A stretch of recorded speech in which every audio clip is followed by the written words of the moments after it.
Are you the business owner who shows up to work every single day and repeats the same mundane task and hopes for different results? I was that guy for 10, 13 years to where I went into work every single day, but the night before, while I was working late, I would listen to a podcast, I'd get all hyped up, I'd read a book, I would do 75 hard, and I just never implemented anything.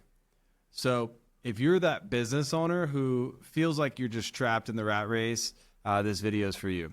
So essentially, I'm going to start it off with my story. And I want to tell my story, not because it's about me, but because I feel like most of us can see similarities in this story. If you are somebody that is of some form of technical ability, so whether it's an artist, say an HVAC technician, somebody that pours concrete. I was a vehicle wrapper. Let's see, barber shops, tattoo artists, etc.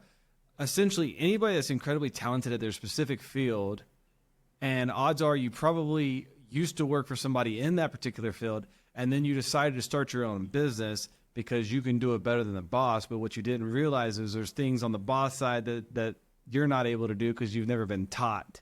And I like to call us busy bees, and I got that from my mentor. And we're great workers, and we can grind, and we're gritty, and we can do 80, 90 hours a week. And all my self-validation was around that. People would tell me, all of my customers, man, you're the hardest worker I know. And I had all my validation wrapped up in damn right I am. They would show up to my shop at 10 o'clock at night, knowing that I was most likely there, and they would bring me dinner, come chit-chat. But guess what? Me sitting here chit-chatting with people at 10 o'clock at night was actually counterproductive. But I thought it was cool because they thought I was cool. So it's very interesting when you go back and self-reflect about that. And so if you're caught in a similar loop where you're going to work every day and you don't feel like the needle's really driving forward, you feel like there is no end in sight of removing yourself from that position, then what you really need to do is go all in. And what I mean by that is all in on yourself. And so I have this little card here. It says all in. And it's a word that is, I believe it's from all in is from the Aztec language or dictionary. But this was given to me by a man named Kevin Hall. And basically, the quote that's accompanied with this is, all that is necessary to break the spell of inertia and frustration is this: act as if it was impossible to fail. That is the talisman, the formula, the command of right about face, which turns us from failure to success. And so what I've learned about this was, in the last year, I spent basically all of my efforts into removing myself out of the technician space so much that now I actually operate my business remotely from Guadalajara, Mexico. And I have an operation, or I have 3 brick and mortar shops, 2 that are primaries and one's a remote satellite install bay. But I basically operate these 3 locations remotely. And frankly, I probably only spend about 6 to 10 hours a week on that business. Now, it's not all rainbows and fairy tales. It has been incredibly difficult to do. And so, how did I get to that point? So I basically just went all in. So the first step that I did, I hired 2 or 3 people to replace me. Now, hiring those 2 to 3 people, the group of the 2 or 3 was equal to my 1. And that's where I feel like that's like step 1. That's where most of us as business owners get stuck, is that we were like, oh, these guys are going to make a mistake, or they're going to mess up, they're going to fail, they can't do it as good as me. But Dan Martell always says 80% done by somebody else is 100% awesome. And I didn't hear that until after I did it, but I was like, dude, you're right. And I got past the ego. And then the part that also helped me get past the ego was I'm now creating opportunities for other people, just like what was created for me. I didn't do this by myself. I had a mentor day one. And he saw something in me that he believed enough in me to even invest and start a business with me. And now I want to pay that forward. And I look at employees or team members, whatever you want to call them. I like to call them team members. Your team members, you're creating and changing their life potentially, whether it be just within work or even in just how they view the world. And so once I got past the ego part of like, oh yeah, they can't do it better than me, but that should be my mission to make them better than me. I basically put myself in my office. I told them, hey, solve it, figure it out. And if you've exhausted all resources, then absolutely come get me and I will help you, teach you, train you. Because the only reason why I knew what I knew was because I had trial by fire. Now, when you do this, it's because you didn't have a good enough training manual in the first place. And I think that's where our next mistake is you don't have clear indicators as to whether they're improving or not. And then you just get upset and you're like, you're fired, or you're fussing at them, and then you both hate each other. We got to the point where for the install position, let's just say we had a 30-day review, and they had to be able to do X, Y, Z in those 30 days, or they were fired. And they were told that from the moment that they were hired. And frankly, at 2 weeks, if they were like for sure like not going to nail that 30-day thing, then we would go ahead and terminate them. Now, fortunately, we got really good with who we picked up, where we set up all the expectation in front, and we actually had people who would decline the job. And we would even include to them during the interview what was called the road to 100K. And it was exactly reverse engineered how in that position, we don't actually give promotions, you promote yourself. And there were clear timelines that there's a minimum, a level 1 to level 2 installer. You were from 30 to 60 days. So you can become a level 2 in 30 days if you were qualified enough and you actually tried enough. Level 2 to level 3, 3 to 6 months. So you could promote yourself in 3 months if you so decided, or a maximum time of 6 months. And if you were not qualified to be the next level installer, you're terminated. And the point was, it was a forever growth mindset was the goal. And, our most recent installer, AJ, legitimately would go home and wrap his own car at night. And I supplied him with all the materials. Hey, what did you learn last night? What was the thing that gave you an issue, etc. And he would just take scrap material and just literally hodgepodge arts and crafts style, just wrap his car. And that was awesome because he was doing it on his own time. But guess what? He promoted himself very quickly, and he makes a very great wage. And he pulled me to the side about 6-8 months into it. He's like, hey, man, I just want to let you know, thank you so much for allowing me this opportunity. When I first joined you, I didn't really have a lot. And right now, I have X in savings. And I thought that was so cool because it's impacting his life, me giving him that responsibility entirely, truly giving it to him to own. And he took it and ran with it. And I think that's what most employees, whenever you're trying to hire them, most people just want to be seen, heard, and appreciated. So, and I know that's what I wanted. That's what my clients gave me when they said, hey, you're the hardest worker I know. It's just that happened to be one of the only forms of validation outside of my family that I'd ever gotten in my life. So that might be the case for a lot of other people.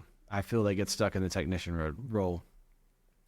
So step 2 was expanding out my SOPs and guidelines. And I kind of went into that briefly with the employees in that single paper that allowed the staff to know what the expectations was.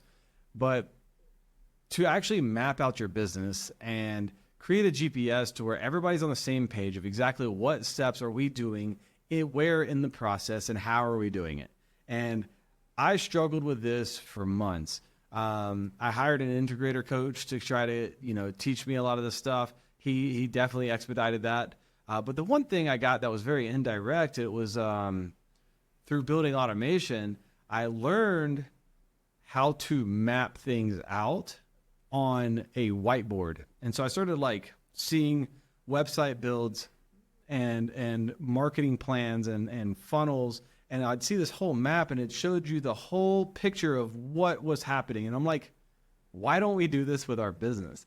And so I started actually mapping my business on Lucid Chart is what I use. But there's multiple whiteboard apps out there. And I essentially mapped out the whole business first as big granular steps. And then within those granular steps, I would revise it. So I would have the main piece above it, and then I would do it again. And then when I would reach a step like contact the customer, well, who contacted the customer? What did they say? You know, what were the common objections? And so I would actually place the script for a sales call in that step. Then, okay, cool. A proposal was sent. Well, what happened when the proposal was sent? Well, it also sent out our contract for, you know, expectations for what to expect for our business at the same time. Do they have a design or not? You know, so it sends out a design debrief, as well as the estimate all in the same go. And so I'm like, okay, cool. We're front loading our work and we're taking care of it in the front end. But now we had a map to see that. And then, you know, all the way down to, hey, the customer picked up the vehicle. What are the steps there? When do we ask for a 5-star review? How do we ask for the 5-star review? How do we follow up on it if they didn't give it to us whenever they, you know, left the shop, to increase our Google Maps reviews? So mapping things out was huge for me. I don't know if that's just because I'm a visual person and more of a visionary, whereas integrators could maybe just, you know, hammer it out. I'm not sure. I can't speak on the integrator side, but I can speak 100% on the visionary side. And so far, everybody that I've shown that to has been like, yes, that is what I needed. And then the last thing is not waiting to do what you know that you need to do because you're scared. And that quote that I gave you on that all-in card was basically just act as if you cannot fail. Because as long as you're acting on it, you're really not failing. You're just solving the problem. And you might fail literally, but at least you're solving the problem. Because I do believe that going to work every day, even if it's a high-paying job, I mean, I had a very high-paying job as the business owner. I do believe that it's not the right way.